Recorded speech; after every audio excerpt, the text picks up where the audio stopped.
Hello मेरे प्यारे movie lovers, एक बार फिर से स्वागत है आपका। मैं हूँ आपकी दोस्त मुस्कान। तो कहानी की शुरुआत होती है 2000 साल पहले। एक समय जब ताऊ नाम का एक शख्स अपने कबीले के साथ सर्दियों के खाने की तैयारी के लिए शिकार पर निकल पड़ा था। जंगल में घुसते ही उनकी नजर जंगली भैंसों के झुंड पर पड़ी। ताऊ ने तुरंत अपने लोगों को इशारा किया कि वे तैयार हो जाएं, शिकार का मौका आ गया है। जंगली भैंसों के करीब पहुंचते ही ताऊ और उसके लोग बेताबी से हमला कर देते हैं, लेकिन अचानक एक भैंसा ताऊ के बेटे केड़ा को निशाना बना लेता है। केड़ा, जो शिकार पर पहली बार आया था, घबरा जाता है और भागने की कोशिश करता है, मगर भैंसा उसे हवा में उछाल देता है और बुरी तरह से जख्मी कर देता है। भैंसा केड़ा को अपनी सींग में फंसाकर खाई की ओर बढ़ने लगता है। ताऊ यह सब देखकर बुरी तरह से घबराया हुआ था। उसने तुरंत उस भैंसे पर एक भाला फेंक कर मारा, लेकिन भैंसा घायल होकर भी रुका नहीं। उसने केड़ा को खाई में फेंक दिया। फिर कहानी फ्लैशबैक में जाती है। एक हफ्ते पहले कबीले के लोग शिकार पर जाने की तैयारी कर रहे थे। सभी अपने अपने हथियार तैयार कर रहे थे। उस रात केड़ा की माँ ने ताऊ से कहा, कृपया मेरे बेटे को शिकार पर मत ले जाइए, वो अभी तैयार नहीं है और मैं उसे इतनी छोटी उम्र में खोना नहीं चाहती। ताऊ ने जवाब दिया, सर्दियों का मौसम आ रहा है, अगर हम शिकार पर नहीं गए तो हमारा पूरा गांव भूख से मरेगा। अगली सुबह ताऊ और कबीले के लोग शिकार पर निकल पड़े। काफी दूर चलने के बाद वे एक पत्थर के स्मारक तक पहुँचे, जो उनके पूर्वजों की याद में था। कबीले की परंपरा के अनुसार अगर कोई शिकार के दौरान मारा जाए तो उसकी याद में एक स्मारक बनाया जाता है। ताऊ और उसके साथी आगे बढ़ रहे थे कि उन्हें एक दूसरे कबीले से मिलना हुआ। ये लोग भी शिकार पर निकले थे, इसलिए सबने मिलकर एक साथ आगे बढ़ने का निर्णय लिया। शाम को सभी ने मिलकर एक जंगली सुअर पकड़ा। केड़ा को इस सुअर को मारने की जिम्मेदारी सौंप दी गई। केड़ा, जो एक मक्खी भी नहीं मार सका था, सुअर को मारने के दबाव में था। ताऊ ने उसे समझाया, अगर ऐसा ही चलता रहा तो तुम कभी इस कबीले के सरदार नहीं बन पाओगे, तुम्हारी जगह किसी और को लेना पड़ेगा। रात हुई और सभी आग के पास बैठकर अपने शिकार को पका रहे थे। जंगल की रात में एक अजीब सी सन्नाटे की चुप्पी छा गई थी। अचानक एक जंगली जानवर की दहाड़ ने रात की शांति को तोड़ दिया। ताऊ ने तुरंत सबको सतर्क कर दिया, लेकिन इस डरावनी आवाज के साथ ही एक शेर ने हमला बोल दिया। शेर ने कापा नाम के एक लड़के को उठाया और जंगल की गहराइयों में ले गया।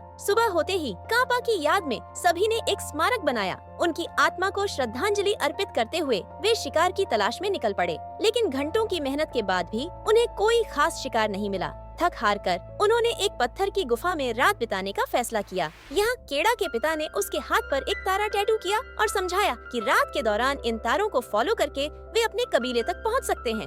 यह नक्शा था जो शिकार के दौरान रास्ता भटकने पर भी मदद करता। सुबह होते ही वे फिर से शिकार की खोज में निकल पड़े। थोड़ी दूर चलने के बाद उन्होंने जंगली भैंसों के पैरों के निशान देखे। उत्साहित होकर उन्होंने सावधानी से भैंसों के करीब बढ़ना शुरू किया। एक खतरनाक हमला शुरू हुआ, लेकिन इस बार भाग्य ने उनका साथ नहीं दिया और एक भैंसियों ने केड़ा को बुरी तरह से घायल कर दिया और उसे एक खाई में फेंक दिया। कबीले वालों ने सोचा कि केड़ा अब नहीं रहा। जब उन्होंने खाई के पास जाकर देखा तो केड़ा एक चट्टान के सहारे लटका हुआ था। उन्होंने उसे बचाने की कोशिश की, लेकिन अचानक उसका हाथ फिसल गया और वह खाई में गिरने लगा। लेकिन किस्मत ने फिर से साथ दिया। वो सीधे खाई में नहीं गिरा, बल्कि पत्थरों से टकराता हुआ एक चट्टान पर जा गिरा और बेहोश हो गया। ताऊ ने अपने बेटे को बचाने के लिए खाई में उतरने की कोशिश की, लेकिन कबीले वालों ने उसे रोक दिया। उन्होंने कहा कि इतनी ऊंचाई से गिरने के बाद किसी का बचना असंभव है। फिर भी ताऊ ने हार मानने से इनकार किया और चट्टान के किनारे बैठकर अपने बेटे को पुकारने लगा। रात हो गई, लेकिन केड़ा बेहोश रहा और ताऊ ने मान लिया कि अब उसका बेटा नहीं रहा। अगली सुबह कबीले वालों ने भारी मन से केड़ा को अंतिम विदाई दी और शिकार के साथ कबीले की ओर लौट गए। कुछ घंटे यूं ही बीत गए, लेकिन केड़ा अभी भी बेहोश था। इस बीच आसमान में मंडराता एक गिद्ध उसकी तरफ आकर्षित हो गया। उसे मरा हुआ समझकर गिद्ध नजदीक आ गया और जैसे ही उसने केड़ा को खाने के लिए अपनी चोंच मारी, केड़ा अचानक होश में आ गया। एक झटके में उसने गिद्ध की गर्दन पकड़ी और उसे धक्का देकर नीचे फेंक दिया। अब खुद को उस ऊंची चट्टान पर देखकर केड़ा का दिल घबराने लगा। वो जोर जोर से मदद के लिए चिल्लाने लगा, मानो उसकी आवाज से ही कोई चमत्कार हो जाएगा। लेकिन जल्द ही उसे समझ आ गया कि इस वीरान इलाके में उसकी मदद के लिए कोई नहीं आएगा। केड़ा ने सोचा, अगर मरना ही है तो ऐसे ही क्यों, कोशिश तो करूंगा। उसने हिम्मत जुटाई और चट्टान पर चढ़ाई करने की कोशिश शुरू कर दी। कुछ ऊपर तो वो आ गया, लेकिन अब आगे का रास्ता मानो गायब हो चुका था। इसके बावजूद भी उसने हार नहीं मानी। उसने अपनी पूरी ताकत झोंक दी और चट्टान के सहारे लटका रहा, मानो वो चट्टान से ही जिंदगी की भीख मांग रहा हो। तभी अचानक किस्मत ने पलटी मारी और आसमान में बादल गरजने लगे। एक जोरदार बारिश शुरू हो गई, जिसने उस बड़ी खाई को एक नदी में बदल दिया। केड़ा की आंखों में चमक आई, जैसे उसे जीवन का सबसे बड़ा आइडिया मिल गया हो। वो सोचने लगा, अरे मैं तो तैरना जानता हूँ। उसने पानी की गहराई का अंदाजा लगाया और पूरी हिम्मत के साथ नीचे कूद गया। लेकिन किस्मत का खेल यहीं खत्म नहीं हुआ। पानी में गिरते ही कीड़ा फिर से बेहोश हो गया। अगली सुबह जब उसकी आंख खुली तो खुद को नदी के किनारे पर पाया। वो जिंदा तो बच गया, लेकिन उसके पैर की हालत देखकर ऐसा लग रहा था जैसे किसी ने उसे किसी मशीन में कूद डाला हो। इतनी ऊंचाई से गिरने के कारण उसकी पैर की हड्डी खिसक चुकी थी और पैर बुरी तरह सूज गया था। कीड़ा ने दर्द को नजरअंदाज करते हुए अपने पैर को पत्थरों के बीच फंसाया और जोर से खींचकर हड्डी को अपनी जगह पर वापस ला दिया। दर्द तो ऐसा था मानो किसी ने शरीर में आग लगा दी हो, लेकिन वो सहन कर गया। फिर उसने एक लकड़ी का सहारा लिया और लंगड़ाते हुए उस चट्टान की तरफ बढ़ा जहाँ से वो गिरा था। ऊपर पहुँचने पर उसने अपने नाम का स्मारक देखा। स्मारक को देखकर कीड़ा अब पूरी तरह से टूट चुका था और कीड़ा की आंखों से आंसू बह निकले। वो जोर जोर से रोने लगा। तभी उसे कुछ अजीब सी आवाजें सुनाई दी। जब उसने पीछे मुड़कर देखा तो उसकी नजर भेड़ियों के एक झुंड पर पड़ी। इससे पहले कि वो कुछ समझ पाता, भेड़िए उसकी तरफ झपट पड़े। भेड़ियों के झुंड को देखकर कीड़ा ने भागने की कोशिश की और पास के एक पेड़ पर चढ़ने लगा, लेकिन तभी एक भेड़िया उसके पैर को पकड़कर खींचने लगा। पेड़ की शाखाओं को पकड़कर कीड़ा ने अपनी जान बचाने की कोशिश की, लेकिन भेड़िया उसके पैर को पकड़कर नीचे खींचता जा रहा था।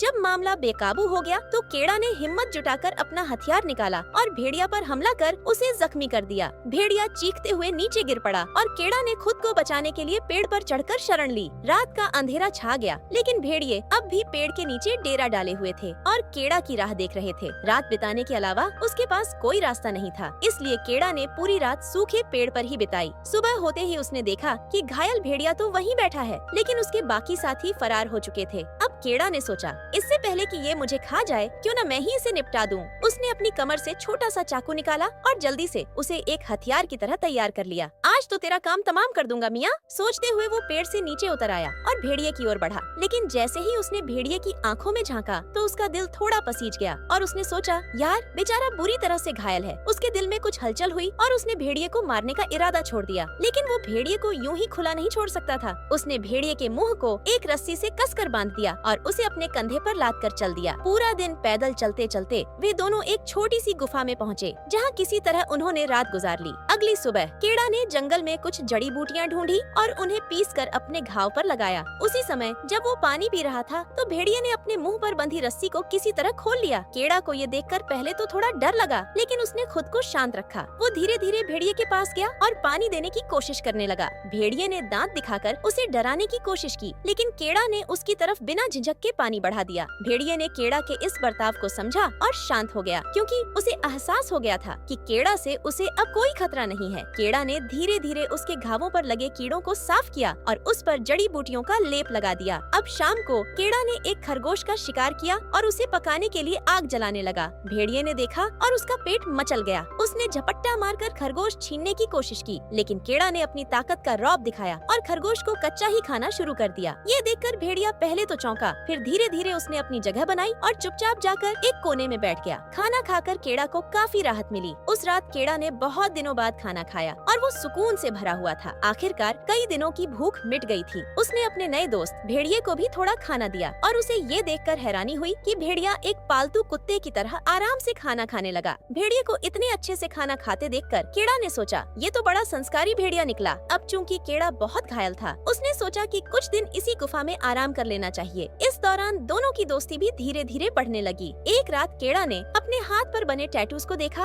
और उसे अपने घर की याद आने लगी। उसने डिसाइड किया कि बर्फ गिरने से पहले वो अपने घर लौट जाएगा। अगली सुबह कीड़ा ने अपने घर की तरफ सफर शुरू किया। जाते जाते उसने भेड़िए से कहा, अब तू भी अपने घर जा भाई। लेकिन भेड़िया जैसे अपने ही धुन में था। उसने 1 इंच भी हिलने का नाम नहीं लिया। कीड़ा ने सोचा, भाई ये तो एकदम ठिगना साबित हो रहा है। फिर उसने अकेले ही आगे बढ़ने का फैसला किया, पर थोड़ी देर बाद उसे महसूस हुआ कि कोई उसका पीछा कर रहा है। जब उसने पीछे मुड़कर देखा तो वही भेड़िया था। कीड़ा ने उसे डराने के लिए लकड़ी फेंकी, पर भेड़िया तो बड़ा शरारती निकला। उसने लकड़ी अपने मुंह में दबाई और सीधा कीड़ा के पास आ गया। भेड़िए की इस हरकत को देखकर कीड़ा ने हंसते हुए सोचा, इस भेड़िए को कुत्ता ही बनना था, लेकिन बेचारा फैमिली प्रेशर के चलते भेड़िया बन गया। इसके बाद जैसे ही ये दोनों आगे बढ़े, उनकी नजर कुछ जंगली सुअरों पर पड़ी। भेड़िया उनके पीछे दौड़ पड़ा, लेकिन सुअर तो बड़े शातिर निकले। वो उल्टा कीड़ा की तरफ भागने लगे, लेकिन कीड़ा उन्हें पकड़ने की बजाय डर के मारे जमीन पर ही बैठ गया और सुअर वहाँ से भाग निकले। भेड़िया इस बात से बड़ा नाराज हुआ, क्योंकि आज की रात उन्हें भूखा सोना पड़ेगा। लेकिन थोड़ी देर में ही दोनों के बीच सुलह हो गई और कीड़ा ने भेड़िए का नाम अल्फा रख दिया। उस शाम अल्फा ने एक छोटा सा खरगोश देखा और इस बार उसने कोई गलती नहीं की। उसने खरगोश का शिकार किया और दोनों ने मिलकर खाना खाया। रात को सोने के वक्त अल्फा कीड़ा से चिपक कर सो गया ताकि दोनों को ठंड न लगे।